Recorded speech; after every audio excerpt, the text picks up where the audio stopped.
Nagsimula na kahapon, January 10, ang kauna-unahang dry run ng paggamit ng iisang Radio Frequency Identification o RFID sa malalaking expressway sa Luzon. Pinangunahan ito ng Toll Regulatory Board o TRB, mga tauhan ng Auto-Sweep Trip at ng Department of Transportation o DOTR. Ayus Corpus, ang spokesperson ng TRB, ilang piling sasakyan ang ginamit nila para umikot sa 5 expressway sa kahabaan ng NLEX, Skyway, MCX at Calax gamit ng isang RFID. Sa ngayon, itong araw na to ang sinetlan muna for the meantime at on a very limited number of vehicles.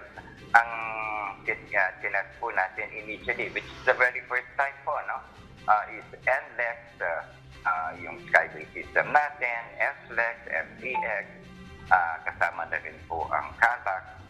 Layo ng dry run ay upang malaman ng grupo kung nababasa ba ang RFID sticker at kung ano ang maaaring problema nito kapag ginamit na ang nag-iisang RFID sa mga magkakaibang toll sa expressway. Sinabi pa ng TRB, mahalaga rin na kahit maaga pa lang ay makita na nila ang problema bago pa ang full implementation sa Hulyo. Nang sa ganon makita kung ito bang one RFID at one account ay magpa-function ng maayos na walang problema sa pagbasa ng mga RFID, sa pag-charge ng mga accounts.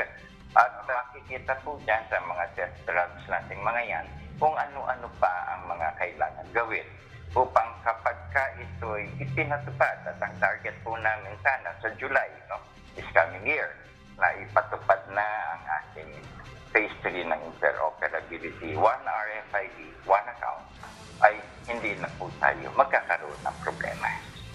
Nilinaw pa ni Corpus, kapag pinatupad na ang one account, one RFID, ay makapipili ang isang motorista kung anong RFID ang kanyang gagamitin.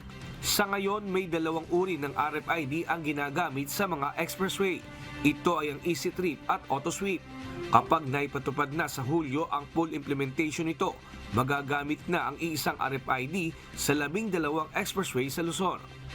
Bali, customer choice na po yun kung anong pipiliin nila. Kung gusto nila ng Auto-Sweep sticker, okay lang po yun, isang account. At magagamit naman po yun sa lahat ng expressway. Ganun din po, kung gusto nila Easy Trip ang sticker na gusto nila, pwede rin po yun. Nasa choice na po ng motorista.